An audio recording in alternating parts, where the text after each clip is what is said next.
इस समय ना भारत के लाखों छात्रों और टीचर्स के बीच में गुस्सा और बेचैनी है। बच्चों के लिए रो रहा हूँ, तुम्हारे बच्चों के लिए रो रहा हूँ, तुम्हारे बच्चों के लिए रो रहा हूँ, तुम्हारे बच्चों के लिए रो रहा हूँ।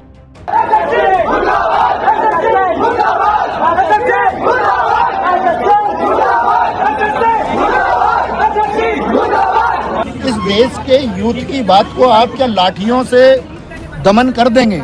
देश भर के अंदर ना विरोध हो रहे हैं। ऐसे वीडियो सामने आ रहे हैं जिसमें छात्र रोते हुए दिख रहे हैं। शिक्षक और कोचिंग सेंटर्स के सामने लोग धरने दे रहे हैं और पुलिस उन्हें घसीट रही है, वहां से हटा रही है। कई जगहों पर तो गिरफ्तारी भी हो रही है।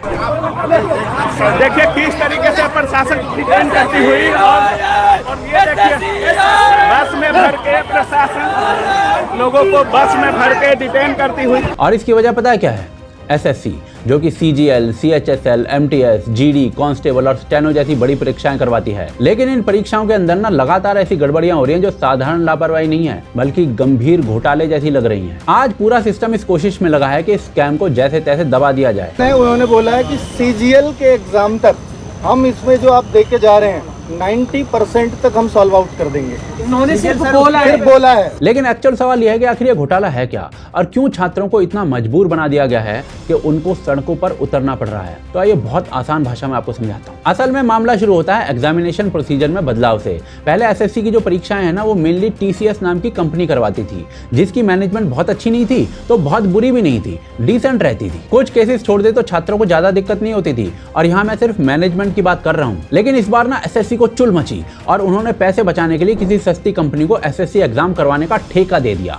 फिर जो हुआ वो सबके सामने है। मैं आप सबको कैमरे के माध्यम से बताना चाहता हूं कि ये 1 साल की भर्तियां 3 लाख करोड़ का घोटाला है और वक्त आने पर मैं सबके प्रूफ दूंगा। 3 लाख 3 लाख करोड़ के घोटाले। आप क्या अपनी नौकरी से 50,000 रुपए की उम्मीद कर रहे हैं जहाँ इतने बड़े बड़े स्कैम चल रहे हैं? ये एडीपीटी का आना इतना आसान नहीं है। इस कंपनी ने परीक्षा के आयोजन में इतनी गड़बड़ियां कर दी कि देश भर से लाखों शिकायतें सामने आने लगी। एक एक करके बताता हूं आपको। सबसे पहले तो यही कि एसएससी के छात्रों को परीक्षा केंद्र उनके चुने हुए शहरों में ना देकर 500, 600 किलोमीटर दूर भेजना शुरू कर दिया। छात्रों ने फॉर्म पर 3 विकल्प भरे थे, पर वो ऑप्शन छोड़कर उन्हें किसी और राज्य में, किसी और ही सेंटर में भेज दिया गया। बिहार के बच्चों को अंडमान निकोबार भेज दिया गया, केरल के बच्चों को हरियाणा में सेंटर दे दिया, हिमाचल के बच्चों को राजस्थान भेज दिया। अब जो एस्पिरेंट छात्र थे ना, वो यहाँ तक जैसे तैसे मैनेज करके पहुंच गए। लेकिन जब छात्र ट्रेन से सफर करके होटल में रुककर खर्चा करके सेंटर पर पहुंचे तो वहां पर बताया गया कि परीक्षा ही रद्द हो गई है। क्यों? क्योंकि उस सेंटर पर पेपर लीक हो गया है। जहां परीक्षा हो भी गई ना, वहां हालात इतने बदतर थे कि वहां एग्जाम देना तो दूर, कोई शांति से बैठ भी ना पाए। कई एग्जाम सेंटर्स जो थे ना, वो मैरिज हॉल, पुराने गोदाम, गाय के तबेले, अस्पताल के बेसमेंट या खेत के पास टेंट लगाकर बना दिए गए। कहीं बिजली नहीं थी, कहीं पीने का पानी नहीं था और कहीं शौचालय तक की व्यवस्था नहीं थी। ऊपर शादी का बैंड बज रहा था और नीचे छात्र जो था वो कंप्यूटर पर पेपर दे रहा था। ऊपर से कंप्यूटर बार बार फ्रीज हो रहे थे, माउस ठीक से काम नहीं कर रहे थे, कीबोर्ड किसी बाबा आदम के जमाने के थे, आंसर सबमिट नहीं हो रहे थे और सिक्योरिटी और इन्विजिलेटर का हाल उससे भी ज्यादा खराब था। कई जगह सिक्योरिटी ना के बराबर थी और इन्विजिलेटर के बारे में तो भाई कहने ही क्या, उनके तो किस्से ही एक से एक थे। और इन्विजिलेटर किसको बनाया पता है? कहीं कहीं ऐसा को बनाया कि जिसको कुछ दिखाई उखाई नहीं दे रहा है, और कहीं कहीं तो रील बनाने वाला इंस्टाग्राम के जो नचनिया नहीं है सब ना, कई जगह ऐसा नचनियों को क्या दे दिया है, इन्विजिलेटर बना के रख दिया है। हम किस से एक विद्यार्थी लड़े।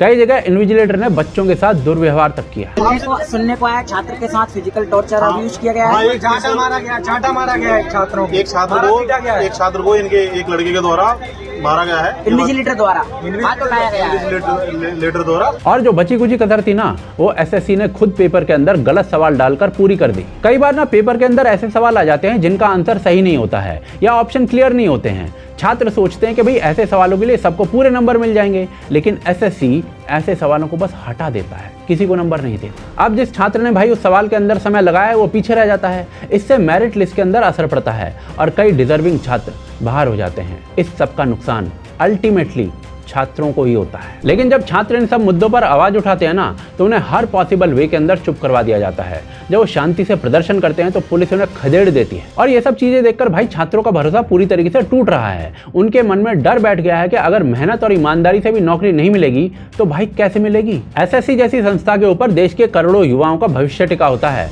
अगर वही संस्था अपनी जिम्मेदारी से भागेगी तो भाई बहुत गंभीर बात है। और ये जो छात्रों की मांगे ना, कोई बहुत बड़ी या मुश्किल मांगे नहीं है, जो कि आप स्क्रीन पर देख भी सकते सकते हो, ये मांगे बहुत बेसिक हैं जिन्हें एसएससी और सरकार को अब तक पूरा कर देना चाहिए था। लेकिन अगर अभी तक ये हो नहीं पाया ना, तो सच में सिस्टम की बहुत बड़ी कमजोरी है और यहाँ सरकार की भी उतनी ही गलती है, क्योंकि ये पहली बार नहीं हो रहा है। इससे पहले भी हर साल कोई ना कोई घोटाला सामने आया जिसमें एग्जाम में ये सब कुछ हुआ है। और चाहे वो कोई भी गवर्नमेंट हो, कांग्रेस की गवर्नमेंट हो या फिर बीजेपी की गवर्नमेंट, स्टूडेंट जब जब एग्जाम देने गए हैं ना, उनकी लंका लगी है और जिसका रिकॉर्ड आप स्क्रीन पर देख सकते हो। और इन सब चीजों से जो एसएससी है ना, वो स्टाफ सिलेक्शन कमीशन कम सिलेक्शन स्कैम कमीशन ज्यादा हो गया है। पर अपना सवाल यह आ जाता है कि हर साल ऐसी घटनाएं क्यों हो रही हैं? एक ओर तो हम अपने आप को विश्व गुरु कह रहे हैं, दूसरी तरफ जब हम परीक्षा करवाने की बात करते हैं तो हालात किसी पिछड़े देश से भी बदतर हो जाते हैं। इस शर्म की बात है। हमसे इकोनॉमी वाइज कई गरीब देश हैं जो अच्छे से एग्जाम को कंडक्ट करवा लेते हैं, और ऐसा नहीं है कि बाकी देशों में एग्जाम स्कैम्स नहीं हुए हैं, कई देशों में हुए हैं, लेकिन उन्होंने इस मुद्दे को सीरियसली लिया है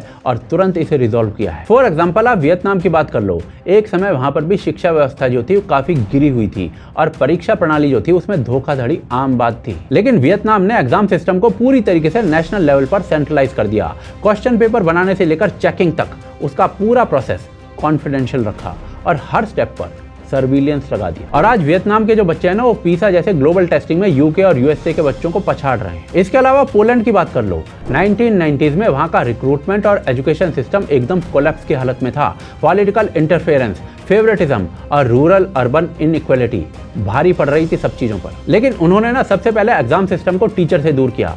चेकिंग और इवैल्यूएशन के लिए ट्रेंड एक्सटर्नल बॉडीज बनाई गई और हर कैंडिडेट की कॉपी अनोनिमस तरीके से चेक की जाने लगी। ऐसा नहीं है कि उन्होंने बस ऑनलाइन सिस्टम कर दिया, बल्कि मैन्युअली ही ट्रांसपेरेंसी के इतने लेयर बना दिए कि सिस्टम पर भरोसा लौट कर आ गया। एस्टोनिया जैसे देश ने तो और भी रेडिकल तरीका अपनाया। इस छोटे से देश ने पूरी एजुकेशन और रिक्रूटमेंट को पेपरलेस कर दिया। एग्जाम भी ऑनलाइन, अटेंडेंस भी ऑनलाइन और फीडबैक भी ऑनलाइन। इतना ही नहीं, पेरेंट्स और स्टूडेंट्स को भी सिस्टम से जोड़ दिया गया ताकि हर बच्चा, हर परीक्षा, हर टीचर के बारे में ट्रैकिंग रहे। करप्शन की जगह ही नहीं छोड़ी गई। आप जरा सोचिए कि भारत ऐसा क्यों नहीं कर सकता? जब हम यूपीआई जैसी चीज दुनिया को सिखा सकते हैं, आधार बना सकते हैं, तो एसएससी रिक्रूटमेंट को एक ब्लॉकचेन बेस्ड या फिर एक ऑडिट बेस्ड सिस्टम में क्यों नहीं बदल सकते? असल दिक्कत यह है कि यहाँ जिम्मेदारी लेने वाला कोई नहीं है। पेपर लीक होता है, कुछ दिन का आउटरीच होता है और फिर चुप्पी हो जाती है और अगली बार फिर से वही गलती दोहराई जाती है। एंड आई थिंक ऐसे में ना गवर्नमेंट को अभी दो चीजें इमीडिएटली करने की जरूरत है। अर्जेंट बेसिस पर स्टूडेंट की सभी मांगे मान ली जाएं, स्टूडेंट्स को न्याय दिया जाए, और दूसरा अपने सिस्टम को सुधारिए भाई। अदरवाइज अगर ऐसे ही चलता ना तो आने वाले दिनों में नाराजगी और बढ़ जाएगी। ऑलरेडी बच्चे फ्रस्ट्रेट हो चुके हैं इतनी खराब व्यवस्था के कारण, और अगर ऊपर से आपका ये रवैया रहेगा तो आने वाले दिन आपके लिए बहुत मुश्किल हो सकते हैं। ये सिर्फ एक परीक्षा की बात नहीं है, ये उस भरोसे की बात है जो देश का युवा सरकार और सिस्टम पर करता है। अगर ये भरोसा टूट गया ना, तो केवल छात्र नहीं हारेगा, पूरा देश हारेगा।